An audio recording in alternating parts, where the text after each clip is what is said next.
Inclusive, até o tema da transmissão hoje é contato, ataques e sequestros. Vamos primeiro no contato, na parte light da coisa. Pelas suas pesquisas, pela sua vivência, eu vejo que você realmente se aprofunda. Existe alguma evidência ou possibilidade de que humanos possam se relacionar com esses seres? No sentido de realmente, sei lá, eu posso estar namorando com uma pessoa que não é desse mundo. Não, assim, aí você já está falando deles estarem aqui entre a gente, né? Que aí nós ventilamos essa possibilidade na conversa anterior de que eles podem vir para sondar, para uma missão, etc. Mas de realmente que nós não entendamos a mente, né? Não vou falar a mente humana, a mente como um todo. Vai que um desses seres se encantou com a raça humana e que quer estar entre nós de outra forma. Então, tem na literatura ufológica, tem alguns casos que tipo assim, apontam para isso, né? Deles estarem aqui, até tendo um contato mais direto. Por exemplo, tem casos, nem todos os casos são agressivos, né? A maioria são, a maioria. Por exemplo, eu pesquisei um caso do Plínio Bragato em Valadares, em 96, que ele foi abduzido, né, de Valadares e foi aparecer em Montes Claros. 800 quilômetros de distância. Naquela época dava 800 quilômetros, mais ou menos. E ele disse que dentro da nave ele foi bem tratado, eles ofereceram para ele uma bebida, bebida que eu falo não é alcoólica, não, bebida, né, uma água, um suco, uma coisa assim. Ele também comeu alguma coisa. E ele foi assim, entre aspas, ele foi bem tratado. Foi devolvido, só que deixaram ele num pasto, lá em Montes Claros. Não, minto. Ele desapareceu de Valadares e foi aparecer em Montes Claros. Foi deixado no pasto, às 5 horas da manhã. Então, na hora que ele acordou, assim, que ele viu, ele pensou assim, onde que eu tô, né? Ele achou que ele estava... Na hora que ele viu um caminhão da Sadia passando na estrada, ele pensou, não, eu tô na terra, né? Ele achou que ele estava em Valadares, mas na hora que ele foi para a BR, e é um senhor de idade, acho que tinha uns 70 e poucos anos de idade, ele falou, para o pessoal parar para mim aqui na BR, eu vou ter que inventar uma mentira. Vou ter que falar que meu carro estragou e tal. Aí um caminhão parou e falou assim, meu amigo, meu carro estragou ali e tal. Aí o cara, entrei que eu te dou uma carona até Montes Claros. Ele falou, Montes Claros? Sério, você está em Montes Claros. Aí ele não acreditou, não. Aí chegou em Montes Claros, estava amanhecendo o dia, ele foi na delegacia da Polícia Civil, contou a história. Aí o delegado Casterlar Leite, acho que consegui lembrar o nome do delegado, ele ligou para a delegacia de Valadares, conversou com o delegado, falou assim, olha, nós estamos aqui com o senhor Plínio Bragato. O Plínio Bragato, ele trabalhava à época, ele era caseiro de um dos proprietários da TV Rio Doce. Então ele era uma pessoa bem conhecida, sabe, um senhorzinho bem conhecido. Aí o delegado falou assim, não, eu conheço. Ele falou assim, olha, ele está contando a história isso, que uma nave desceu no Pico do Bituruna, ele estava subindo, e levou ele, deixou ele aqui. Aí o delegado pediu para o detetive André Luiz ir até o Pico do Bituruna, no local lá onde ele disse que conferir. Ele foi, chegou lá, o detetive viu uma marca no solo. E o detetive, eu entrevistei o detetive, eu fui a primeira pessoa. Aí o Estado de Minas me ligou, na época, foi em 96, falou assim, ó, Paulo, aconteceu isso, você quer ir lá pesquisar? Eu falei, acho que vou amanhã. Fui no outro dia. Então eu cheguei lá, fiz uma entrevista com o Plínio, fui o primeiro a entrevistar ele, e eu fui na delegacia, conversei com o detetive, André Luiz, ele desenhou no papel para mim a marca que ele viu, inclusive está no meu livro, né, Os Invasores, esse aqui.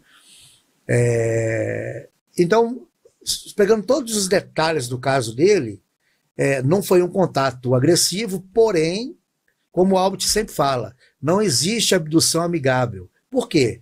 Ele foi retirado ali do local e foi colocado em outro, no pasto. E se acontece alguma coisa com ele ali, uma cobra pica ele, alguma coisa assim, né, numa área...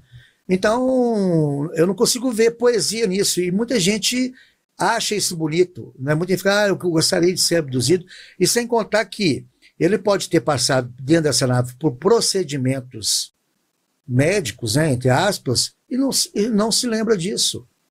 Ele fala que eles apalparam o corpo dele com umas pontas de borracha, tal, né?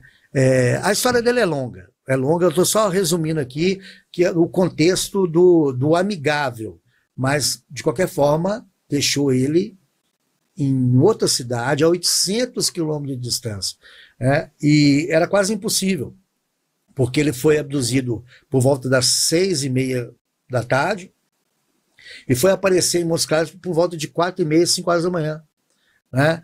E, assim, ele teria que entrar dentro do carro ali e ir para Montes Claros, e tinha pessoas que viram ele subir no pico com a sacolinha de compra que ele tinha feito, indo para o sítio dele. E, do nada, ele aparece em Montes Claros, na madrugada do dia seguinte. Então, muitos casos assim na ufologia, né? E os ataques? Quando fala Então, as luzes que atacam e tudo. Tem um caso interessante que uma coisa que eu percebi na ufologia, que é o raio verde. É muito relatado. Quando há uma agressão, os seres eles lançam raio verde.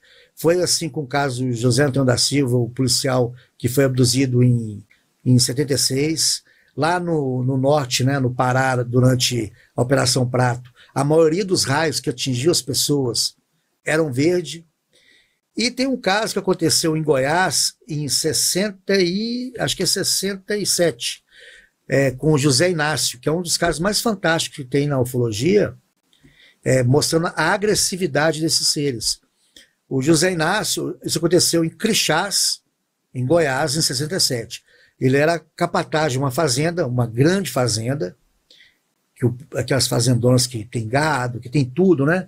E a fazenda era tão grande que tinha uma pista de pouso. O proprietário, ele ia na fazenda quase toda semana e ele ia de avião. Ele tinha um avião, né? E o José Inácio, ele era um bom atirador. E naquela época, né, todo mundo, ele andava com rifle pendurado, porque era uma área selvagem. E como ele era capataz da fazenda, ele tinha que tomar conta, ele, às vezes, de intrusos, né, de ladrões e tal. Ele falou que um dia chegou com a esposa dele, a Maria, depois da lida ali do dia a dia, chegaram em casa e eles notaram que tinha alguma coisa no aeroporto, na pista, né? No aeroporto, na pista, né? Só que eles olharam bem e falaram assim, olha, tem gente lá. Ele achou que era alguém que estava indo visitar a fazenda. De longe ele olhou, eram 3 pessoas, só que eram carecas e com uma roupa colante, tipo a cor da pele mesmo. Ele achou estranho aquilo, e o formato do objeto, ele falou que parecia uma bacia de 35 metros de diâmetro, ou seja, bem grande, né? E ele foi aproximando, ele e a esposa dele, até que um momento que os 3 seres, ele falou que eles estavam como se brincando ali, tipo descontraídos, né? E em determinado momento um dos seres olhou para o José Inácio, para a esposa dele, e apontou. E vieram correndo em direção a eles. Aí o José Inácio pediu para a esposa dele correr para casa. Ele assustou, né, com aquilo, porque era uma propriedade particular. E ele pensou assim, que pessoas que são essas, né? E que avião esquisito é esse? Ele pegou a espingarda, e ele era um atirador, assim, segundo o proprietário, ele não errava um tiro a 60 metros, né? E ele deu um tiro que pegou na cabeça de um dos seres. Ele falou que o tiro pegou na cabeça e o ser caiu. Imediatamente que esse ser caiu, um raio de luz verde saiu do objeto. Acho que saiu do objeto, um dos seres pegou uma espécie de uma lanterna e apontou e pegou no peito dele. Aí ele sentiu uma dor muito forte e caiu. Tipo, meio que desmaiou na hora, né? Aí a esposa dele veio e o socorreu e levou ele para casa. Ele ficou na cama, passando mal, durante os 3 dias, até que o proprietário da fazenda chegou, foi lá visitar ele, achou estranho ele estar passando mal, porque ele era um cara muito forte. Na hora que chegou, ele virou pro patrão e disse assim, patrão, eu matei um homem. Aí o cara ficou doido, né? Falou assim, pô, você matou um homem? Falei, como? Aí contou a história. Aconteceu isso, e saiu. O patrão saiu da casa e foi lá na pista, né? Para ver se tinha marcas de sangue e tudo mais. Não tinha nada. Falou assim, poxa, mas eu só vou acreditar porque ele contou e a esposa dele, né, também relatou a mesma história. Aí o que ele fez? Como ele tinha muito dinheiro, ele levou ele para a cidade, no hospital, para fazer os exames, né? E aí o médico, em primeiro momento, falou que ele teria comido alguma erva venenosa que estava fazendo aquelas manchas no corpo dele e tudo mais. E ele só piorando, cada dia mais piorando. Aí o médico pediu os exames, e quando chegou os resultados, o médico chamou o proprietário da fazenda e falou assim: olha, eu vou mandar ele para casa, porque ele só vai viver mais uns 60 dias. Ele está com leucemia. E aí ele foi para casa, mesmo doente, e 59 dias depois ele veio a falecer. O raio verde pode ter causado aí, aí é o seguinte, aí não sou eu, né? O Paulo Werner está falando, são outros pesquisadores, porque pode ser que talvez ele já estava ali próximo a desencadear aquilo, talvez esse raio acelerou o processo, ou esse raio realmente provocou isso. Um caso, o foguete, né, do lado do Elon Musk, né, os da Tesla não, da SpaceX, né? E da Ré, né? Ele inaugurou uma nova fronteira na exploração espacial, que é de aproveitar o foguete, né? Que o foguete geralmente ele sobe e vai soltando os estágios, né? Era descartável, né? Só sobra, às vezes, só o compartimento que fica o astronauta, a cápsula, né, que volta os astronautas. Então, ele conseguiu essa proeza. Mas o conceito do foguete, ele é o mesmo do foguete de 69, que levou à Lua. É o mesmo conceito. Que é combustão. Combustão, explosão, para romper ali a gravidade, né? Então, nós evoluímos, né, na parte ali de redução de peso, por exemplo. Os motores antigamente eram gigantescos. Hoje são motores menores, porém o princípio é basicamente o mesmo, né? Você falou de barulho aí, o Saturno, os motores da Apollo 11 que levou o homem à Lua, quando ela explodiu para o lançamento, foi o maior som produzido até hoje pelo ser humano, foi o do Saturno. Só perde para a bomba de Hiroshima. E quando o Apollo 11 estava decolando, a onda de vibração foi tão grande que foi sentida no mundo todo. Foi interessante. Por aqueles detectores de sismógrafos, né? Detectaram em várias partes do mundo. Você vê a potência que foi aquilo. Então, assim, com relação à propulsão dos OVNIs, é uma coisa por que eu acho que é uma coisa que é complicado a gente falar? Se você recuar a 200 anos atrás, por exemplo, uma locomotiva, ela funcionava como? A lenha, vapor, né? Era só madeira que jogava ali. Hoje, você pega trens lá no Japão que a 500 km por hora e suspensos nos trilhos. Então, quer dizer, se você voltasse a 200 anos atrás e tentar, e mostrasse para o cara, o engenheiro da época, aquele trem ali, fugiu o nome aqui da que é magnético, né? Mostrasse aquilo para ele e falava para ele assim: olha, o que é isso? Ele ia olhar e falar assim: olha, eu não consigo compreender como é que ele flutua em cima do trilho. Para aquele engenheiro de 200 anos atrás, aquilo seria uma coisa impossível e impensada, porque estava fora do conhecimento técnico dele. Então, hoje, quando a gente vai abordar propulsão dos OVNIs, dos discos voadores, pode ser que somente daqui a 200 anos a gente vai ter essa resposta. Então, tudo é uma questão de evolução tecnológica. Você não consegue responder uma questão técnica sem você ter o conhecimento, né? Hoje foi até engraçado que eu estava participando do grupo lá do WhatsApp da revista, aí questionaram essa coisa da tecnologia, né? Por que o ser humano do passado fazia essas construções gigantescas e aquela coisa de ter uma ajuda alienígena, igual as pirâmides, né? E tanto esses monumentos gigantescos. Eu falei, gente, se você pegar uma ponta de lança feita em pedra vulcânica, que era feita há 40 mil anos atrás, e você entregar uma pedra para qualquer pessoa de hoje em dia e pedir para ela fazer aquela ponta de lança, ela não consegue.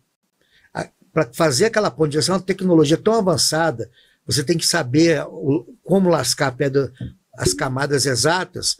Ou seja, nós hoje nós não conseguimos reproduzir uma ponta de lança que era feita há 40 mil anos atrás. Então, quer dizer, são conhecimentos que se perdem com o tempo, né, essas tecnologias. Então as pessoas geralmente elas gostam de reduzir a capacidade humana. Assim, não, mas o povo primitivo não podia ter construído isso. Assim, como não? Se você não consegue reproduzir uma ponta de lança, você quer questionar a construção de uma pirâmide? Então eu acho que o ser humano ele é muito presunçoso e gosta de reduzir a própria capacidade. No passado foram feitas coisas gigantescas. A pessoa, por que parou de fazer? Não, parou de fazer por quê? Naquela época o contexto era outro, era religioso. Todas as grandes obras do passado, elas só tinham uma conotação, chegar aos céus, né, de agradar os deuses.